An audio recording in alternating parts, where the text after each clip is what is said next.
Welcome all. I'm Conrad Chesviner, and tonight I'll be interviewing a statewide candidate for office for the Hampton Roads Black Caucus. We may all know Mr. Miyares as a delegate from Virginia Beach's 82nd District, and now he's Virginia's Republican nominee for Attorney General. So, welcome to the HRBC MeetUp series. I'm going to bring you on right now, Delegate Miyares, and just how are you doing on this great day? It's been awesome. I mean, it has been one of the great joys to be able to travel around the Commonwealth and meet so many extraordinary Virginians everywhere I go. And so it has been just fantastic, great energy. But I love to say my hope is and my prayer is always that our government is as good and as decent as the people we represent. And boy, being out and meeting everyday Virginians has just confirmed that for me. And it's just been a lot of fun. It definitely sounds very, very fun. So before I delve into tonight's HRBC Meetup questions, tell us a little bit about yourself. Well, I currently represent the oceanfront in Virginia Beach in the House of Delegates. And that's one of the great joys of my life. Virginia Beach is my hometown. And I absolutely love the 757 in coastal Virginia. Went to elementary school, middle school, and high school here. Proud Salem High School graduate, Salem Sun Devil. And then So was I. went off to James Madison University. Worked my way through college. Got a business degree, and then decided at some point the world was in desperate need of another lawyer, and went off to William Mary Law School. Loved my time there. It was candidly, I went there because it was the cheapest law school I could go to. It was in-state tuition, but I do love to tell people that in some ways my story doesn't begin in Virginia Beach, Virginia. It begins in Havana, Cuba, when a scared 19-year-old girl got on an airplane, penniless and homeless, and not knowing where her next meal was going to come from. That was my mother, Mir Miyares, and so I had such appreciation the fact as a child of an immigrant, the possibilities of what this country is. And I love to say America is a nation of second chances. We'll be us if we ever forget that. But I think I'm an example of that only because of what my family and my mother particularly experienced. So, she left in October of 1965, fleeing a country with no consent of the governed and with no democracy, and almost 50 years to the day that she fled the only non-democracy in the Western Hemisphere. She was able to walk into a voting booth and get a ballot with my name on it in the fall of 2015, and was able to vote for me to represent her in the oldest democracy in the Western Hemisphere. And that's what I call the American miracle. And if there's any reason why I have such deep appreciation, is I think the American miracle is a beautiful, precious thing that I hope to be able to preserve for all Virginians. Definitely sounds like a classic story of the American dream. Yeah, I'm very blessed. Oh, yes. Now, thank you for all that, Delegate. And now we'll delve straight into tonight's first question. Why are you interested in becoming a Virginia Attorney General, and what do you understand the role to be? Well, the Attorney General of Virginia is a fascinating position because it's this intersection of both the criminal and the civil. On the criminal side, you handle every single criminal appeal for the entire state. You have original jurisdiction on all computer crimes. You also do a variety of joint prosecutions with different either federal prosecutions or sometimes with local, state, Commonwealth attorneys. You're also the lawyer for the state of Virginia, and you advise every single state agency on the host of what the law is. And I like to say, one of the reasons why I decided to run for Attorney General is I think the office has gotten much more politicized than necessary.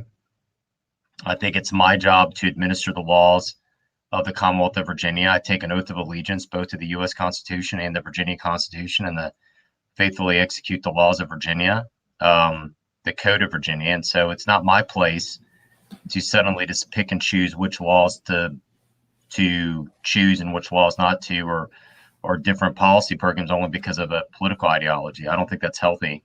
My job is to call balls and strikes. My job is to see what the law is and then apply it faithfully. And so, in my opinion, that was a big reason why I decided to run for Attorney General. And I have a great reverence for the office. And I think when the law is done right, and I'd like to say the equal protection of the law under the 14th Amendment is one of the most bedrock principles of our society. And I'd love to be able to protect that to the fullest extent of the law as well in that capacity. Now, in order to create a culture of inclusion within state government, what strategies would you use to implement diversity and inclusion initiatives which promote opportunities for all residents in relation to the legal system? Well, listen, I mean, I would be the first Attorney General in Virginia history to be the child of an immigrant. I'd be the first Cuban American, the first person of Hispanic heritage ever elected to any statewide office ever in Virginia, and I'm very mindful of that. So I think that's first. I think the second is, in Virginia, we have, particularly in both Hampton Roads and in Northern Virginia and in the Richmond Metro, a very large, thriving immigrant community, whether it's Latinos, whether it's Korean American, Vietnamese American, or our wonderful Indian community. It's so, one of my earliest memories as a child was seeing my mother become a U.S. citizen. I was 6 years old at the time. And that left such an impression on me. And, my favorite thing to do as a delegate is to speak at naturalization ceremonies because it's one of my earliest childhood memories. And the last one I spoke at, there were 116 people from 57 different countries.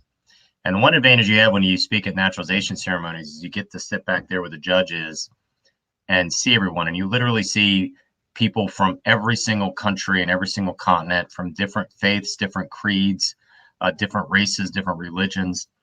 And it's such a powerful moment when they all raise their right hand and they take an oath of allegiance to the United States. And it's an emotional moment. I mean, they take an oath and they swear off any allegiance, any foreign country, any foreign king, any foreign government. And I think that mindset as well, as much as anything, I think brings a different kind of perspective on the Attorney General's office. That, Mark Twain once said the United States isn't so much a place as it is an idea. And it's that second chance that so many people seek as they try to rebuild their lives. And I think that's an important aspect of my role as Attorney General as well. All right, all right. Now, I know social justice is important to the HRBC, others like myself. Can you touch on the legal issues with social justice, such as the drug war, policing in general, and how much, as an Attorney General for Virginia, you would want to lead and reform those avenues? Well, listen, I think that, I have said before that police should be held to a very high standard. They're the only individuals in our society that have a monopoly on the use of violence. They are entrusted with something that nobody else is entrusted with. I mean, I also acknowledge that they have a very different type of job. For me to go to work in the morning, I put on a coat and tie and maybe grab my coffee mug. For a police officer to go to work in the morning, they have to put on a bulletproof vest. It's a very, very difficult job. But I think one of the key components in all of this is if you've worked with law enforcement, and I was a prosecutor in Virginia Beach, you quickly realize that nobody wants to get rid of bad cops more than the good cops, because they know intuitively, and I've had numerous conversations with them. The bad cops are the ones that give the rest of them a bad name and tarnishes their reputation. So they absolutely want to get rid of bad cops. I think so much of this can be done with increased training, diversity awareness, making sure our officers know the right tools as well. And I think that's an important job. But I will say this. My uncle got arrested at Bay of Pigs invasion. He was a known anti-Castroite, and Castro sent his secret police to go arrest him in the middle of the night. Dragged him out at gunpoint. There's no reading of his rights. There was no search warrant. They showed up at his house. They dragged him out in front of his screaming sister, my mother, and they didn't know where he was for 5 days. She thought he was dead and executed. He was taken to a baseball stadium. He suffered the humiliation of a mock execution. And those scars stay with you. Whenever you're an individual that's been abused by anybody that's wielding the power of the state, that scars you. It breaks your trust in institutions. It breaks your trust in normalcy. It shatters your trust into the people that are supposed to protect you have violated you. So absolutely, you need to hold those individuals on account because they call into question the entire system. And so any Virginian of any background that feels like they're being targeted because of either their faith or their race or their creed, the person needs to be held in account because, like I said, we have to hold them to an incredibly high standard. I mean, an attorney general, of course, I want to be afraid to do that as well. Now, as we know, we're here because you're running for office and we're literally in election season. Voting is at hand. Would you fight to keep in place expanded voting options put forth because of the COVID pandemic? And by that, I mean expanded early voting, no excuse vote by mail, and Sunday voting? I mean, I've supported expanding our particularly no excuse early absentee voting. I mean, I voted for that. There were some measures, candidly, I did not vote for. I do believe in an informed electorate. The fact that we have, before example, in the gubernatorial debate, we've had several, a week or two of voting before the last governor's debate. My debate with my opponent isn't until October 13th. So I'd love to have a situation where the candidates can actually have a debate and an honest, free-flowing discussion of ideas prior to the voting. Now, maybe that means just moving the debate schedule up. But I think that's an important aspect as well, because I think voters are served well when they see the candidates on stage and actually, presenting their ideas in a public forum. And I think that's a critical component for an informed electorate. Mm-hmm. Mm-hmm. Now, this one's going to come back to consumer protection. How will you help build better relationships within the state government and encourage fighting for consumer protection within minority communities? Well, listen, anytime anyone feels that they see a big corporation or anyone taking advantage of them, there's an interesting thing going on in our country right now where, somebody actually sent me a poll recently where you asked this question: Do you think government has gotten too big, too out of control, and is unaccountable to everyday Americans like you? And the overwhelming answer is yes. And then they asked the same question: Do you think big corporations have gotten too big, too out of control, and unaccountable to everyday Americans like yourself?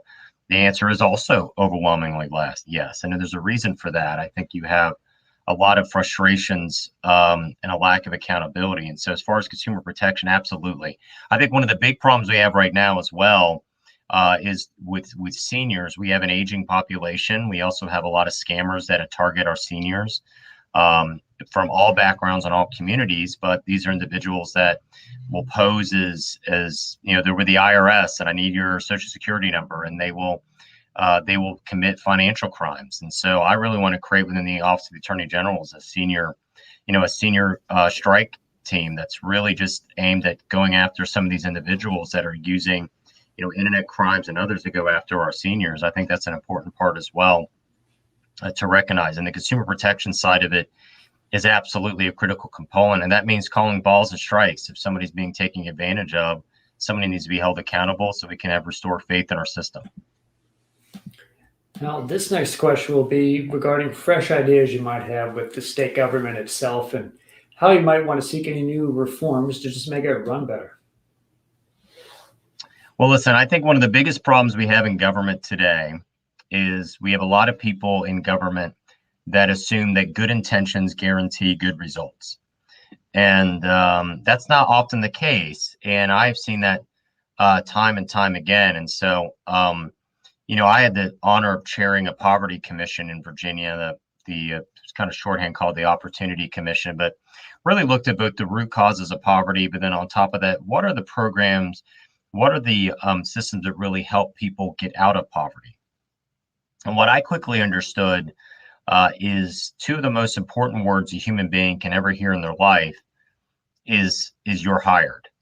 That can have a transformative impact on an individual, not just on themselves, but on their children, because their children are also seeing the example that when they become an adult, the expectation is that they're going to go to work. And so I've always believed in building a bottom up, not a top down economy, because 2/3 of all new jobs are created by these small business owners. Those are the ones, they're the first to get there in the morning. They're the last to get there at night. They've taken a second mortgage on their home to maybe open up that restaurant, open up that retail shop, open up that online boutique, open up that hair salon. Those individuals right now, what happens is new regulations and new taxes can just suffocate the life out of these startups. And like I said, two-thirds of all new jobs are created by small business owners. So I think part of my job as Attorney General is saying, hey, those rules and regulations that maybe they're well intentioned, but the unintended consequences of them is they're really making it hard for these dreamers to start these new businesses and then hire their friends, hire family, hire people in their communities. That's how you create a bottom-up economy. And both at the federal level and the state level, you talk to any small business owner and they say, listen, it's not the taxes as much that really makes it life difficult for us. It's the regulations, the regulatory costs. And the kind of dirty little secret what we've seen is those huge corporations, the Amazon and the Walmarts, boy, they can afford those tax lawyers, they can afford those accountants, they can figure out how to navigate those taxes and those regulations, right? And they learn how to manipulate the tax code to write off. I don't agree with it, but that's what these big corporations do. It's the small business owners that can't afford the tax accountants, can't afford the lawyers to figure out how to navigate. Those ones get crushed. I want to be on the side of those folks. I want to figure out how we're going to make it easier for you to expand and achieve your dreams. All right. Now we're down to the last two questions of the night. Many Americans, unfortunately, are willing to accept racial prejudices, privileges, and disparities confronting our nation, while many others welcome concrete advice on what the government should do about it. In order to fill that last one's need, are there race relation reforms you would like to take as Attorney General to increase momentum toward a one America in the 21st century? Well, listen, I think it's so important to recognize a couple unique things about this country. Listen, we are not a perfect country, but as my running mate Winsome Sears likes to say, America is not what she should be, but she's also not what she used to be either. And, the reality is we've given more second chances to more people of more backgrounds, more countries, more faiths, more creeds, and more races than any country in the history of the world. And we're definitely not where we should be, striving to be a more perfect union. We are constantly striving to do so. I think the first is to recognize, no, we're not where we should be. The second to recognize is every time we have fallen short as a people, as an American family, we've always looked forward to those ideals, that founding creed, that all men are created equal, that we're endowed with certain inalienable rights, life, liberty, and the pursuit of happiness. We've always used that as our creed.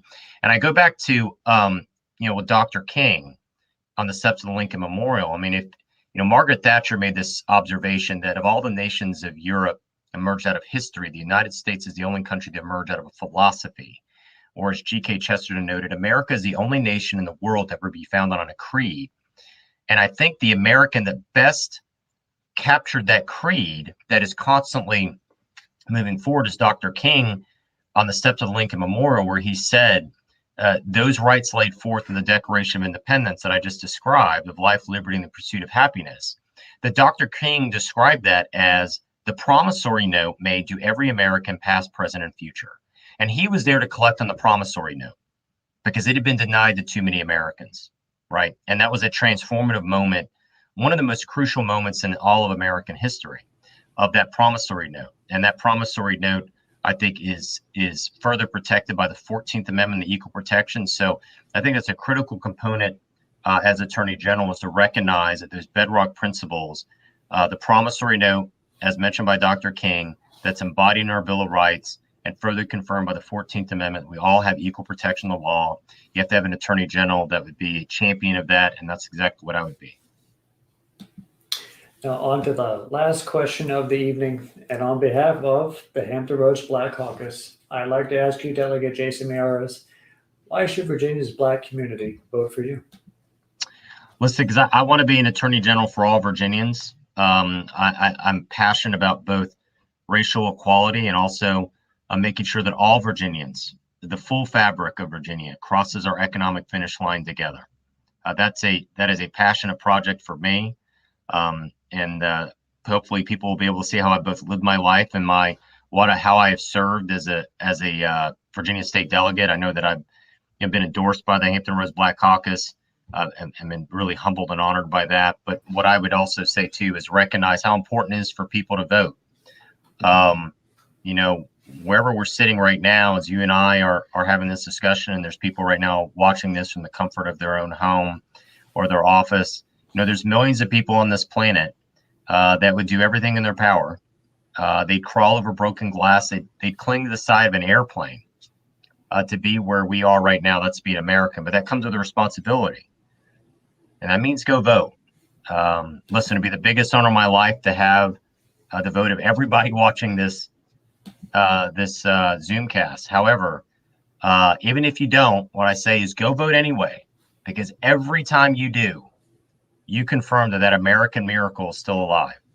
And that's why I want to be able to run. And serve as Attorney General. And anybody who feels like the American miracle is being denied to them, I want to remove barriers, whether it's racism, whether it's too much government regulation hurting their business, whether it's failing, crumbling schools and allowing people to have more ownership of their children's education, all of that. I want to remove those barriers so they can achieve their own American miracle in their own way. And that would be one of the honors in my life. Excellent. Now, thanks again, Delegate Miyares. It means a lot that you take time out of your schedule to have a meetup for the HRBC. So care to share any last bits of information for yourself before we sign off, where to follow you and such? Well, they can, anybody's interested, they can go to my website. It's either jasonmiyares.com, or we know some people sometimes have trouble spelling it. It's just jason4ag.com. That's Jason, the number 4ag.com. They can go to my website, and look forward to seeing everybody on the trail ahead. Excellent. Excellent. Well, thank you again, Delegate, for coming on. We'll catch you the next time. Yeah, absolutely. Good to see you again, Conrad. Be good, my friend. Yes, Thanks. sir. Have a great night. Now, this was Delegate Jason Miyares sitting down for a meetup with the HRBC. I'm Conrad Chesviner in Virginia Beach. I hope you all have a great night, and catch us on the next Hampton Roads Black Caucus meetup, which will be roughly around 5:30 today with Lieutenant Governor candidate Winsome Sears. Catch us close to about